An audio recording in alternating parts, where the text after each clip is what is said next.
then I will mute those ladies who are not muted. But welcome to you who are here. I'm happy to see you in a sense that I don't see you, but this will be an awesome hour because Dr. Sarah Rattigan from the US is a lady which I met in Copenhagen in December 2019, and it was like finding a sister from another mister. And we bonded real quick, and I am trying to get her to just move to Iceland because she needs to try out harðfiskur or dried fish. And we will keep this just alive, isn't it, Sarah? We will have it like you will present some slides and then you just ask people. People can either just be off camera, but maybe unmute themselves and just participate or not. So just let's have fun with it. So I think I need to give you the floor, Miss Dr. Sarah Rattigan, with all your syllables in your name.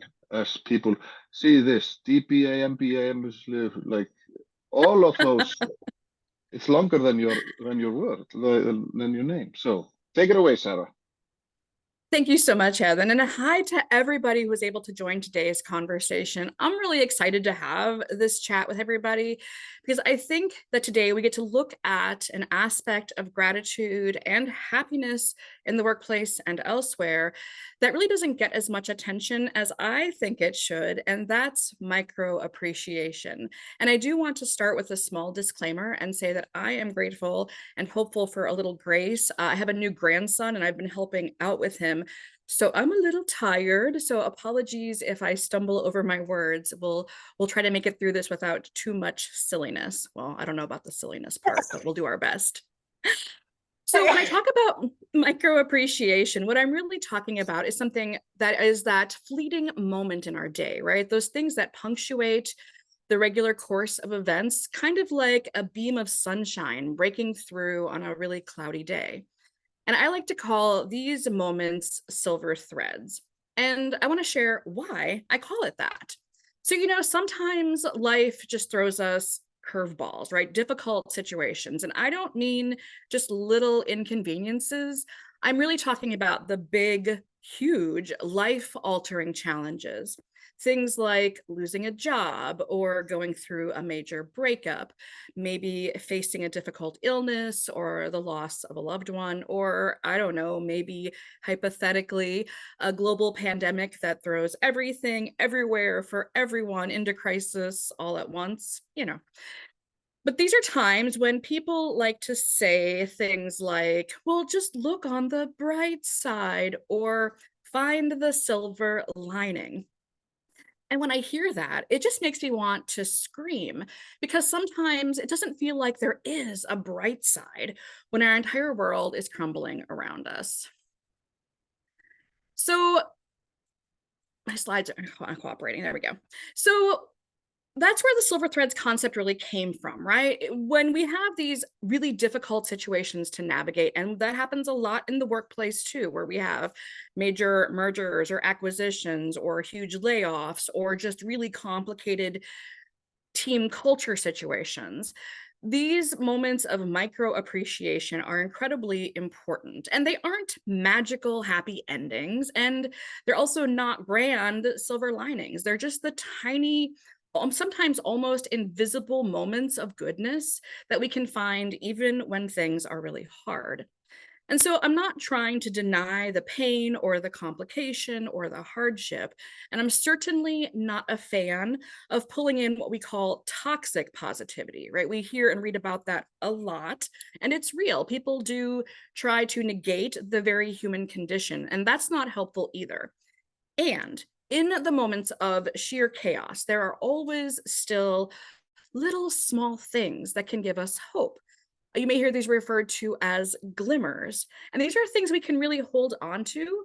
And maybe, just maybe, if we collect enough of them, we can really weave a more positive experience for ourselves. So for me, this realization really came at a time when life was really hard, right? And my personal life was falling apart. And sometimes I found that the only good in my day were the tiny things that I was able to grasp onto and hold onto, almost like a talisman for good luck. There was a time, for example, I tell this story, I have 4 kids and all of them had a stomach virus. And then one day, thank goodness, finally nobody got sick on me that day. And it was a win, right? And in the normal course of events, that might not feel like something to be grateful for, but it absolutely was. And when I was able to reshape my experience around that small win, it just gave a little bit of balance to my world. Now, there really are kind of 2 pieces to this that make micro appreciation or silver threads work. And the first is you have to be authentically grateful when those little things happen. I hear a lot of people reach for sarcasm in these moments as sort of a graveyard humor. And I respect where that comes from. And psychologically, sarcasm is not necessarily an incredibly helpful mechanism for dealing with stress. It can actually sometimes make things worse. So we really do have to appreciate and acknowledge the small things as being genuinely positive in our life. And the second piece that helps make this a more powerful practice is to actually write these moments down. You don't have to keep a gratitude journal or something really complicated, but the simple act of pausing to capture a positive experience helps our brain retrain itself to start to focus on the good. The truth is, as humans, we are hardwired to look for danger. It's literally a survival mechanism, and that's good. We don't want to lose that, but we do want to balance it out by helping our brain learn to also look for the good. So writing it down helps us override that survival tendency just a smidge. So as we go through the rest of this conversation, I'm just going to ask you to keep in your mind the concept of silver threads. And we're going to explore how we can use these micro moments of appreciation to stitch together a happier workplace. Now, often when we talk about happiness or appreciation at work, we tend to focus on the big stuff, right? The promotions, the yearly bonuses, maybe glamorous, amazing company retreats in exotic locations, if companies are still doing that. And there is nothing wrong with appreciating those moments, but they're kind of like the peak experiences in a symphony, right? They're loud and impactful and rare. So the real richness of making a more positive work environment is in those tiny details. The silver threads, right? Those micro appreciations that run through our daily rhythm. And they are almost limitless. So I would just like to hear from you. You can just type it in the chat if you don't mind. A moment that's happened to you over the course of the last couple of days, maybe weeks, that was a positive experience. And it could be anything. For example, I had a coworker recently bring me a little tiny garden gnome. I collect garden gnomes because I'm silly that way. And she knew that I was going to be traveling and wanted to give me something that would bring me a smile during my trip. And so that was absolutely something that was really thoughtful of her, and I really appreciated her doing that for me. So you also have probably had moments in your life where things were exceptionally busy. And a couple of years ago, I was in one of these moments, right? It was a really crunch time. We were in the process of going through an extremely large acquisition. There were tremendous amounts of workflow happening. Everybody was busy working long hours. It was rugged. And one day I came into the office and one of my colleagues had left a handwritten thank you note on my desk. And it wasn't even an actual card. They had literally taken a piece of scrap paper off of the pile by the printer, torn it in half, and created a little thank you note. They wanted to say thanks for the extra effort I'd put in on a piece of the project. Now, it was literally a piece of copy paper that they had handwritten on, but I have to say, it felt in that moment like somebody opened a window in a stuffy room. And that was my glimmer, my silver thread for that day. But I think when we focus on those big experiences instead, we're missing these opportunities. And so what you see on the screen here, right, are rocks on the sand. And those rocks are a chance to consider those really important, really impactful moments like the promotions and the landing a big client. And just like the grains of sand, there are almost limitless ways we can also focus on those little tiny things that happen. And it matters. It matters a lot because the landscape of the workplace today is in trouble. Now, if you are in this call, I know that you are already thinking about these things. And we also know that employee engagement is a hot topic, right? These numbers are out of the most recent Gallup report, where we see that yet again, globally, people are just not having a good time at work. And not only are people not having a good time, that engagement is causing a tremendous amount of problems for our organization. And it's not just a soft, fluffy people issue, it's also a significant financial challenge for our organizations. The most recent Gallup numbers indicate that disengaged employees are costing the global economy the equivalent of 8.8 trillion US dollars every year. I mean, that's a big number. Let's talk about that, right? That's not just a dent in somebody's discretionary spending budget. That is a financial black hole that's absolutely demolishing innovation, productivity, and growth. And the people impact that this represents is even more catastrophic. We know that about 94% of people, just about everybody, reports feeling intensely stressed out at work. That workplace stress is costing hundreds of billions of dollars more, with turnover, physical and mental health impact, and just so much more. Now, you might be thinking, yeah, I know, and that's management's problem to figure out. And that's in part true. That is why managers get paid, is to navigate some of these challenges.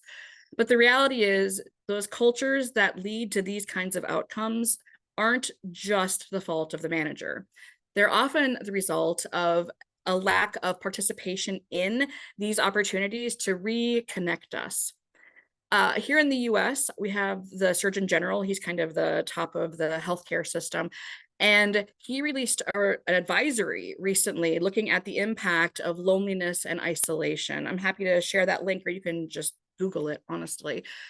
But that report is really daunting. And what we see is, including our personal lives, but really in the workplace, we are more isolated and lonely than ever. And that is catastrophic. The impact of this is really awful on the human experience. And of course, there are financial implications as well. And I'm sure you have been in or know somebody who has worked in these environments that are isolating or just plain toxic, right? And those cultures spill over into everything.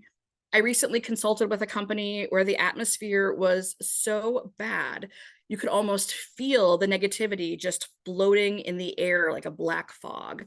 And the customers felt it too. When they would interact with the sales staff or come into the showroom, they could tell that things were not good.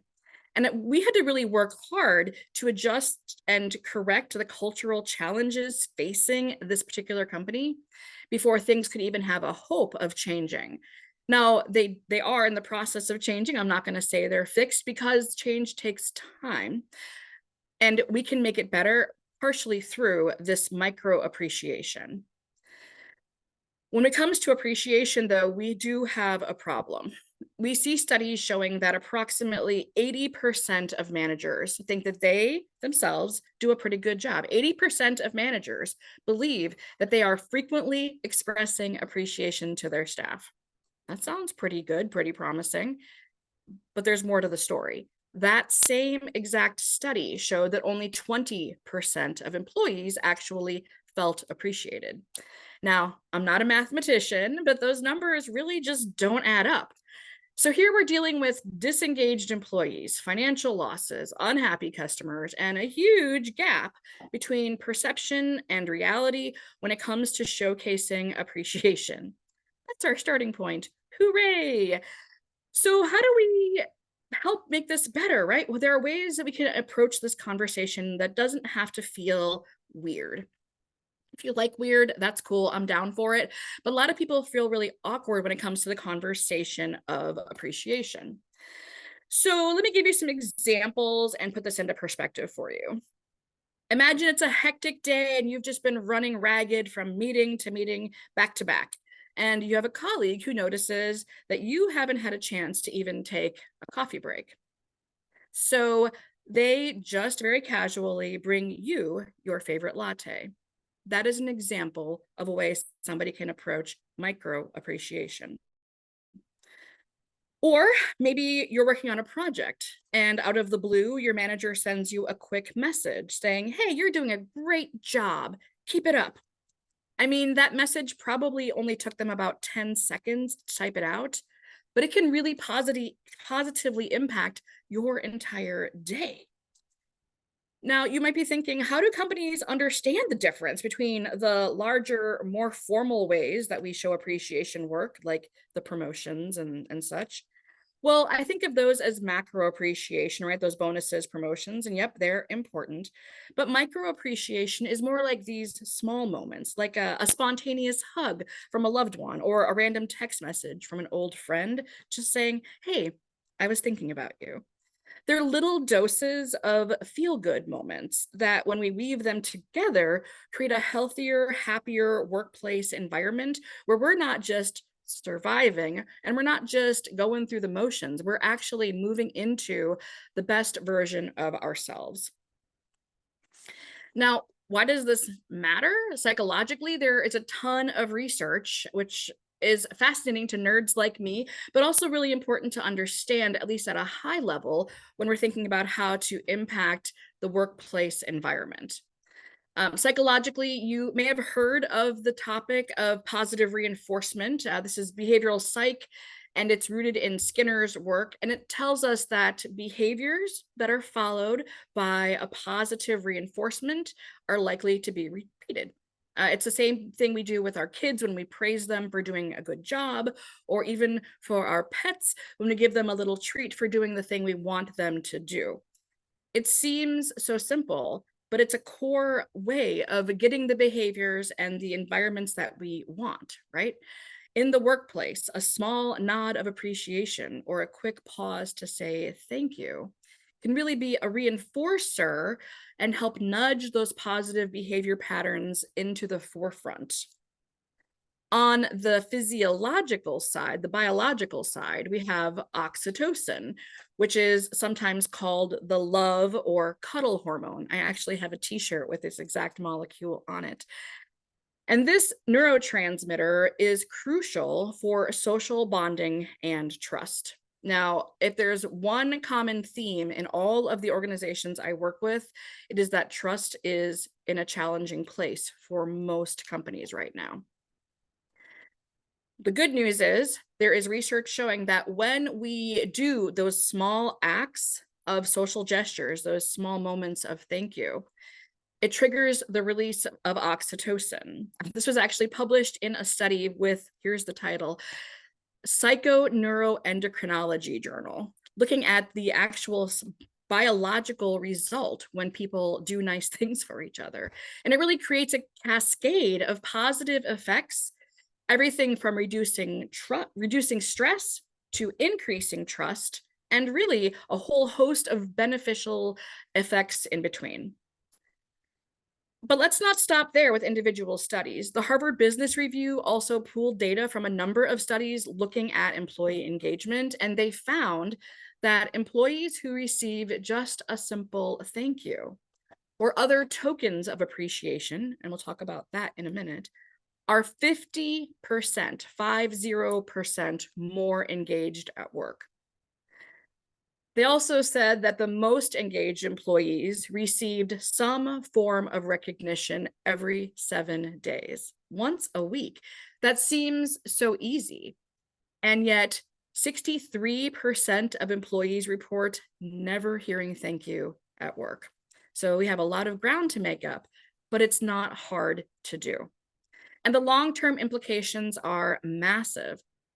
Gallup found that companies with high employee engagement and frequent recognition, both pieces are important, have a 21% higher profitability than those that don't. And Deloitte found that there's a 31% lower voluntary turnover in organizations with strong recognition cultures.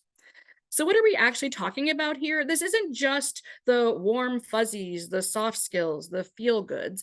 This is scientifically supported, statistically significant impact on both employee well-being and organizational success. It's really no surprise that the two go hand in hand. And so when we weave these silver threads of micro appreciation into the fabric of our companies, we are creating teams that are more cohesive, which means our companies are more successful. And frankly, from my perspective, the most important piece is the employees are genuinely happier and healthier and have more personal and professional well-being. So we've looked a little bit at what we're talking about with microappreciation, and you've allowed me to geek out a little bit on some theory, and I appreciate that. But you came here for some practical ways to make this happen. How can we actually start weaving these threads into our life? Well, first of all, I want to start with something that a lot of people, surprising to me, but a lot of people aren't familiar with this work. You might be familiar with the 5 love languages, research worked on by Gary Chapman.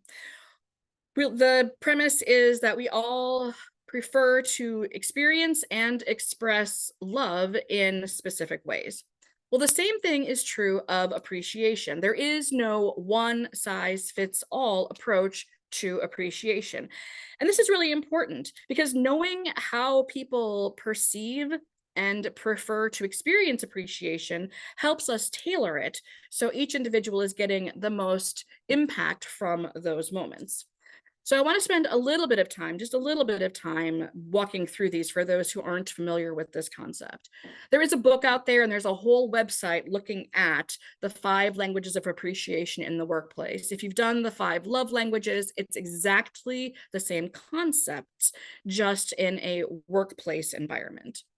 So I'll start with the most common, which is words of affirmation. And people who prefer to experience appreciation, giving or receiving, through the words of appreciation really value verbal recognition. So these are the folks for whom thank you notes or shout outs in team meetings can really be a high impact. We also see quality time as a mechanism for expressing appreciation, right? People for whom spending time together is the ultimate sign of appreciation. This could look like scheduling a separate one-on-one meeting or maybe even a casual coffee chat where work isn't the focus, just making space to spend good focused time together. For some people, acts of service is a crucial way that they experience this appreciation concept. And this is where actions really do speak louder than words. You might offer to help with a project or a task, or have other ways of helping them out that show through your actions how much you appreciate them and their contributions to your work. And for some people, tangible gifts are the best way. So these are people who resonate strongly with things like a gift card to the local coffee shop or a little box of black licorice on their desk, which I had the best black licorice in Europe. I'm still excited about that. But these people really get the most benefit from those small tokens of appreciation. And the 5th one is complicated because in the workplace, we don't like to talk about this, but the truth is, for some people, for a lot of people, especially in this world of isolation, physical touch is a legitimate way that people prefer to both receive and give appreciation. Now, obviously, in the workplace, we have to be careful and respectful with this, and there are policies and laws and things to be mindful of. But it doesn't have to be like a big crushing bear hug that to get you in hot water. It can be a pat on the back or a high five or a fist bump. But there is something about that literal physical connection that for the people in this category just means the world to them. So I want you to just pause for us just a second here and think about it, right? I mean, this is not rocket science, right? We can all recognize which one of these feels good to us. So I'm going to ask you to just jot down which appreciation language feels the best to you. And then think about somebody you interact with at work on a regular basis. Think about what you know about that person. What do you think their appreciation language might be? I'm going to encourage you to challenge yourself to show them appreciation the next time you have an opportunity using that language for them. And don't wait too long. There's plenty of opportunities to do this. Now, there are other ways we can use this kind of concept to really build micro appreciation into our workplaces. But the most important one is we have to start at the top. Leadership really has to set the tone for appreciation as a part of company culture. And this is hard. There is a there's a workplace engagement consultant here in the United States who says that people don't need appreciation because they get a paycheck. I believe that gentleman has done more harm to the working environment than we can even measure. Yes, the paycheck we receive at work is the transactional compensation that we get for fulfilling our obligations at work. Gratitude adds to that. Gratitude is sort of the lubricant that helps take away the friction that is invariably going to happen when people share space. That is real, and to pretend otherwise is just silly. So when we have leadership that embraces that more traditional put your nose to the grindstone, we cut you a paycheck mindset, that's problematic. So if we can get our leaders to really embrace the concept here, this is going to make it a whole lot easier for our companies to do this. But we don't have to wait for them. We can still individually implement micro appreciation, and we can benefit from it, and so can the people that we interact with. But if you are in a leadership position, finding ways to really bring this in as a core behavior in the workplace helps serve as a template and permission for your team. And we know that gratitude and appreciation in the workplace is not happening nearly as often as it should. So it's going to be a weird, strange thing for people, and it helps to see leaders modeling this behavior. For me personally, I'm pretty busy and I keep myself kind of running constantly. So I've actually created an appreciation calendar. I dedicate specific days for specific types of appreciation. Now, this can look lots of ways for you, and you have to find something that works best for you. Some people use Motivation Monday or a Thankful Thursday. I don't care when you do it. The important thing is that we do, right? But I actually have time on my Google Calendar that says, reminder to put kudos on LinkedIn. Because I have some colleagues for whom appreciation in that environment is incredibly impactful. So I make sure to sort of feed and nurture that relationship. And I don't want to forget. It's not that I don't care, it's that my life is busy and I know that. So I just give myself the extra little help by having actual time on my calendar. And I love the fact that we have all of these amazing digital platforms. I mean, the truth is, we wouldn't be having this conversation if we didn't have incredible digital platforms. And in the workplace, the same is true. Most of us work in environments that at least have some hybrid nature to them. Now, if you work in an environment where everybody is physically present in the same space all the time, you have a lot more opportunities for things like a kudos wall or appreciation lunches. Those are a little easier to do when you're always together with your team. And if you're not, you can utilize things like your company's intranet, or maybe you have a Slack or a Microsoft Teams space where you can dedicate a little bit of real estate to really help your team members share appreciation in a public, but maybe not so intrusive way. People can choose how they engage with that appreciation, but it's there for them. And we'll talk about an example of that here in just a few.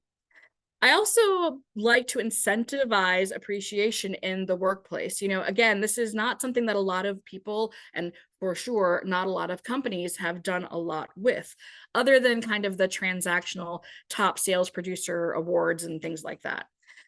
So how do we encourage people to do what is healthy and good for them, right? Well, we incentivize it. There are ways to gamify this approach. There are some pretty incredible tools out there to help do this, but it can be as simple as a point-based reward system where team members can earn appreciation points for actively participating in gratitude-based activities. It's important, of course, to diversify both the activities and the awards that are given, so they appeal to people that do have and will have a variety of those appreciation languages. Diversity matters in this space too. So these are just a few things to consider as we start to look at ways to stitch in micro appreciation as part of our professional experiences. So a few more things to consider, right? Um, when we're doing these micro appreciations, they are small moments, but it's really helpful to be specific about what we are being grateful for. And I want to pause here. There is tremendous power in simply pausing and reflecting on those good moments in our day.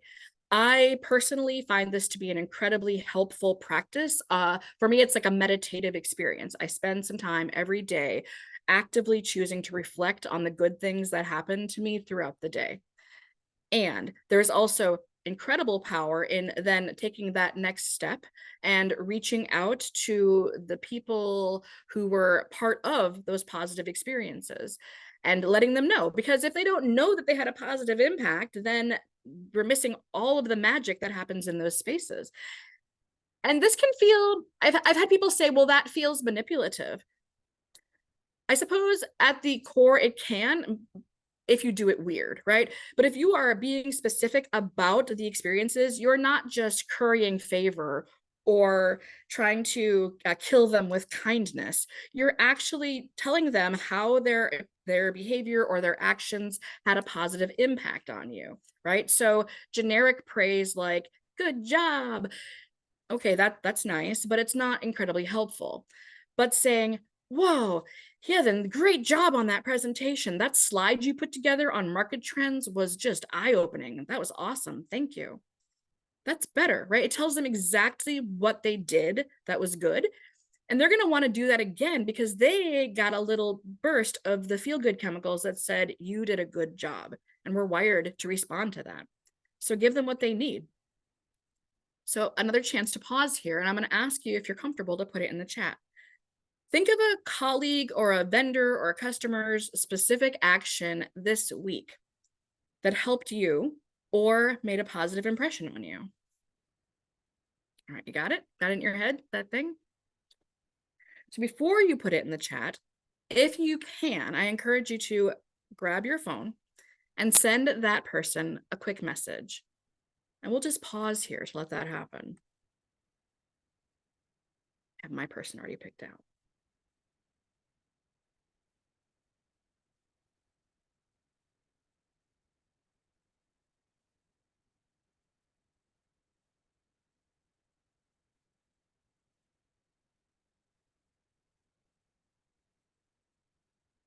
The benefit of these outreaches is that it trains us to remember to go beyond just that warm, fuzzy feeling and to really finish that cycle, that positive emotional cycle of encouraging people to do the things that are helpful to us. Intrinsically, as members of a community, whatever that looks like, we want to help each other. And so if you're comfortable and if you've had a chance to send that message to that person, I would encourage you just to drop a quick note in the chat. What was that thing? What was that experience that was good for you? How did people have a positive influence on you? What was your silver thread? Now, if you are watching this on your phone or you don't have the ability to send that person a message right now, I would encourage you to make a note to reach out to them later. It's never too late to say a positive comment to somebody. And here's why it matters. Our brains don't actually really distinguish between having a positive experience and remembering a positive experience. When we think about that moment, we personally experience all of the feel-good chemicals that happened in the original experience. So we kind of get a 2-for-1 deal on the positive experience. And when we tell somebody else about something good, our brain creates a whole scenario to fill in all of the missing pieces. We don't even have to know all the details. We will make up a really cool movie in our heads, and our brain will reward us for having that mental positive experience by, again, giving us doses of dopamine, serotonin, oxytocin, endorphins, all of the things that help us feel good. Those memories are really powerful, and people hearing about them get to have that experience by extension. It's awesome. Now, again, we want to make this micro appreciation a habit. And like any habit, it's important to practice it regularly to really get it a part of our muscle memory or our mental processes. So if you have a reminder on your calendar, if you've made that date of your appreciation scheduled time, that's awesome. The trick here is not to spend a tremendous amount of time on it, right? It's 3 to 5 minutes, I think, is adequate to just jot somebody a quick thank you note. Now, if you want to spend 3 hours composing a beautiful sonnet in somebody's honor, that is great. You do that. And I admire people who can do that in a way that is consistent and who have the time in their schedule to make that a reality. Most of us feel overwhelmed by that. And that's why micro appreciation, again, is a really excellent tool, because we can all find 30 seconds or a minute to send a quick text message or an email to somebody. The trick is, though, this can't become a check the box activity. Authenticity is so important in this space. People know when we are not being honest about our appreciation. I used to live in the southern part of the United States, and they are notorious in that region for having a way of saying thank you that is so obviously not authentic that it's actually an insult. But everybody and every culture has that awareness of when something is not authentic. And when that happens, even if we don't realize it consciously, subconsciously, it's damaging the trust and it's damaging that relationship a little bit. We no longer trust that person as much because they're not being honest with us. So just don't do that. Don't be that jerk, right? If you're going to spend the time to share appreciation, be authentic about it, be heartfelt. And it doesn't have to be for big life-changing things. I mean, yes, thank you so much for introducing me to that person at the party. I love that person. We've been married for 25 years. That was an awesome transformational moment. Oh, you're the best. Yes, that's awesome and probably should be recognized. But hey, you know what? Thank you so much for the coffee. I really needed that pick-me-up. That is also incredibly powerful. So as you're thinking about ways to leverage that, right, just give yourself the space to do it, but it has to be on a regular basis. I really encourage making gratitude part of your daily routine. It's easier than it sounds. It's a little weird at first if it's not something you're in the habit of doing, but the truth is, over time, it just becomes part of your rhythm. I'm like a gratitude fairy, sprinkling happy dust throughout every place that I go, right? I'm thanking the cashier at the supermarket. I'm thanking the taxi driver. I go to work and I find excuses to appreciate people, because the truth is, humans do awesome stuff all the time. And over the course of the last 25 years of practicing gratitude personally, it's become second nature.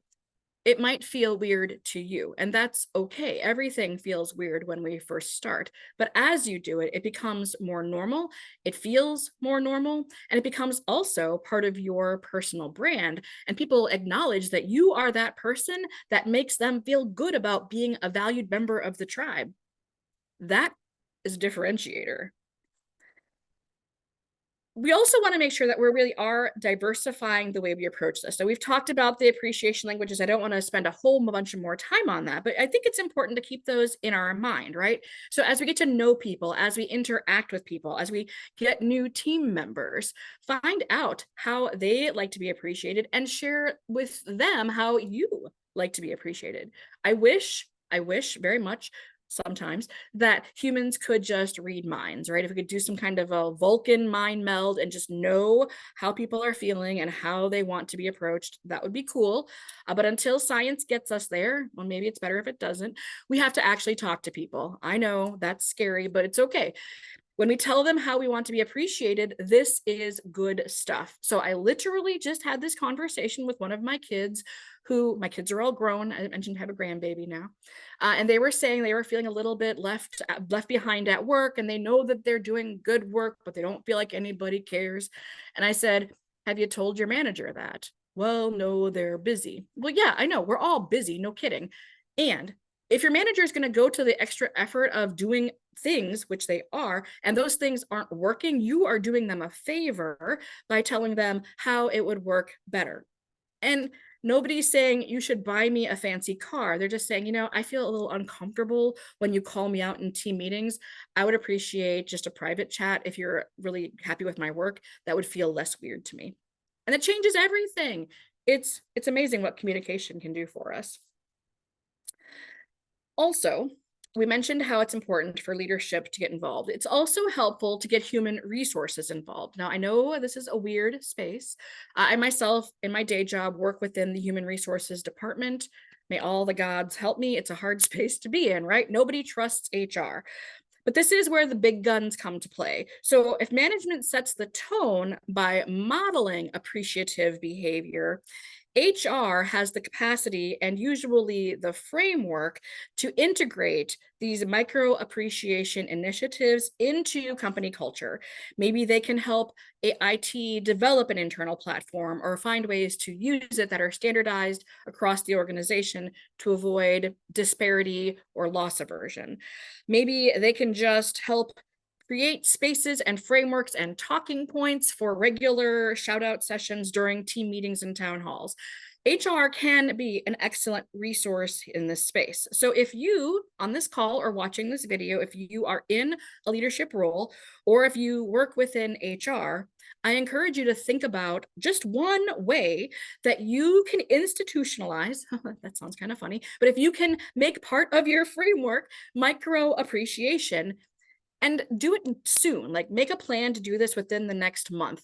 I work for a really large company and a month feels like an impossible turnaround time, but it isn't. You can find tiny ways to incorporate tiny appreciation really now. So just go forth and do it. It could be something like incorporating a kudos corner in your company newsletter or putting a gratitude jar in the break room, or whatever works in your space. And I'm happy to chat if you're struggling and need ideas. We can definitely have some conversations about that. And for the rest of us, you are not off the hook here. You're in this call. So congratulations. You are now deputized to go forth and make gratitude part of your corporate environment. So take a hot second to just think about that. How can you be the office happiness hero? Now, Héðinn is already Iceland's chief happiness officer, so you'll have to take a deputy role if you live in Iceland. And that's okay, because we still need more happiness people, even in our Scandinavian countries where y'all are already super happy and engaged at work, which is why I'm trying to move there. But try, if you don't have a leadership role or you don't work in HR, then just find ways you personally can incorporate some of these tips or other gems that you've collected during this International Week of Happiness or other things you've seen, and pitch them. Either do them yourself with your team and your coworkers, or be a solution finder. Go to your leaders and say, you know what? I know things have been really rugged the past couple of years.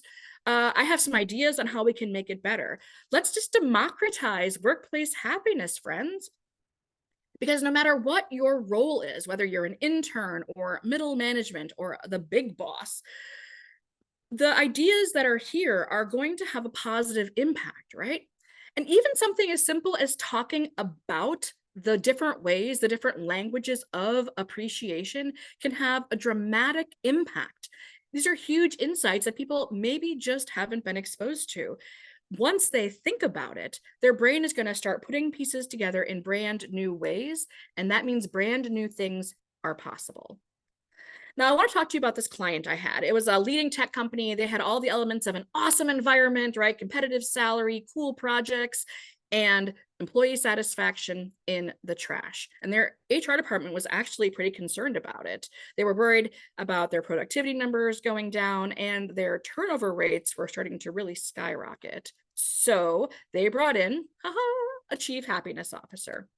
And we really just spent some time understanding what was going on. I spent quite a bit of time in meetings with their teams, and I love that part of my job. I like talking to people quite a great deal, although it's hard because people don't love their work, and I get to hear all of that trauma as well. But the truth is, I get to get messy with people, and I love that. And what we found in this situation, which is pretty standard across most companies, this may sound familiar to you, the people doing the work did not feel that management was actually listening to them. So, okay, let's change that, right? So we talked with the HR department and we developed a series of initiatives to help change that. So the things that they approached and were pretty successful with were, first of all, they used their daily stand-up to do shout outs for people who wanted to be appreciated in that moment. That was an important piece. They also utilize an appreciation channel on their Slack to help create a space for people to drop those thank yous to their colleagues. And they incentivize this. They did a drawing for both people who were mentioned in the gratitude messages as well as people who did the messaging itself. They did a drawing for various gift cards and experiences and some extra bonus time off and things like that. I'm not usually a fan of competition, but in this space, that sparked radical buy-in, and they saw people going at this like nobody's business.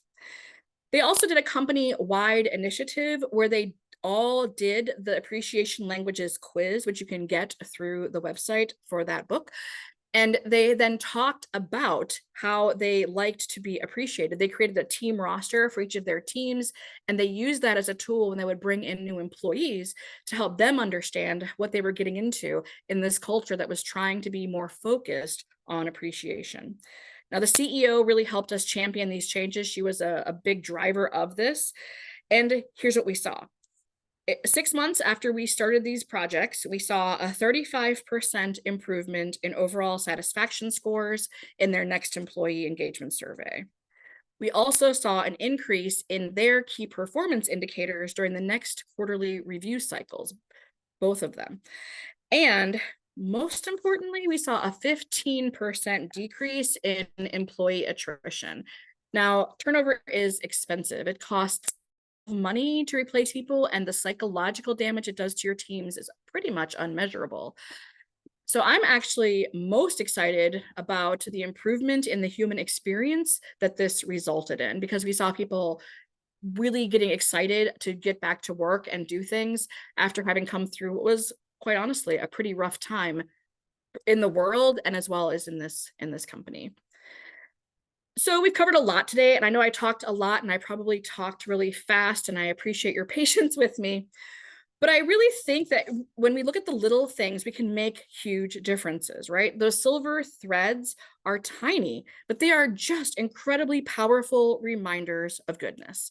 So I have a challenge for you. I'm going to ask you to just practice one behavior this week. Make one small behavior in your behavior change for yourself, and that is reach out to people. Spend time once a day just expressing appreciation to somebody. Again, do it authentically. Or if that feels still a little weird, give yourself permission to just pause and savor a positive experience that happened to you. But do it every day and see if it doesn't start to shift your perspective on your work experience. Now, before I wrap this up, I do want to say that I do have a resource for you. So I know that we covered a lot of content and there is so much more to talk about. I have an ebook that is free to download. You can copy the code, or I will drop a link in the chat for this book. And it has more resources for you to approach this conversation, either for yourself, just as an individual practitioner of micro appreciation, or if you want to take this conversation back to your organization, this can give you some talking points and some references to really open that door to have meaningful conversations with your leadership. Because the truth is, we are better when we explore and practice gratitude together. And finally, as a gratitude researcher and a workplace happiness advocate, I would be out of integrity if I didn't just say to you, thank you so much for coming today. Thank you for your time. Thank you for being part of the International Week of Happiness at Work. I believe that we can make our workplaces not just places where we have to go, but places where we really enjoy the time that we spend. So keep weaving your silver threads, folks. And now, what questions do you have for me? Thank you, thank you, thank you. So I have put the link for you in the chat, and there was a question about the studies you mentioned, if we could get them, and I will send them out with everything. I will just send whatever you send. No, I will not do that. There will be a limit. And Golda, because there is something in the chat, like Golda, she mentioned that her staff supported her to do the Christmas rota. So when we were talking about the latter stages, like what is your appreciative, and Isabel has something like she was the challenge in our community. So she talked to 3 persons, although she says that she was not very specific. But no matter what, Isabel, you did it. And that is always the first. And then when we were talking about the appreciation, or like the 5 mechanisms, like words of appreciation, for me, hugs. Oh, it was horrible, horrible during the COVID time. I couldn't give people hugs. Words and hugs, appreciation. And it's just so many things there is in the chat where you can, like what people are doing. Like Linda mentions that just driving through the countryside, seeing the colorful trees, like what brings smiles on your face. For me, it's always meeting awesome people. So, and Isabel mentioned her students. Emily mentioned her line manager. And that is like great stuff, that when you get a thumbs up for an idea which you got. So, and Isabel, she says now in the chat, here is address for the appreciation language at work. So click on that, and I will take that also in and send it to PayPal. So are there any questions for the doctor before she is so new as a doctor that she forgets to mention that? Like you can see that her name is only Sarah Rattigan, but it's more posh to say Dr. Sarah Rattigan, isn't it, Sarah? I should wear my silly doctor hat when I have these sessions. That would help. Don't push it. Don't push it. So, are there any questions from the people, or was it like you will get loads of information, you will get the studies, and you will get the ebook, and you will get the link to the appreciation language at work. So, and hopefully we won't forget. But I gather that my friends in Canada and UK will help me to remember, and the US. So I just say, Sarah, I knew it was a gem, and I knew it would be awesome. Awesome, as the Americans say. And just, you are very much welcome to move to the Nordic countries, because then you include Finland and Iceland, because the Scandinavian, that is only 3. So I would very much like to have you here. You will not move to Denmark. Thank you. And to you other guys, to the audience, just thank you for being here. Tomorrow we have 2 sessions, one where we have internal communication specialist, Mike Klein. That's a half-an-hour session in the morning, so people in the US maybe will not wake up for that. But then in the afternoon, same time as today, we have gratitude, and how gratitude can unlock happiness at work. So, and that will be Mr. Kevin Monroe, and he is a gratitude buff, isn't it? Isn't that how we say it, ladies? He's a gratitude buff. So Thank you very much. Yes, and thank you very much. And have an awesome time or a great week. And just as we say in the Chief Happiness Officer's world, you rock. And I will quit now by pressing stop to the recording.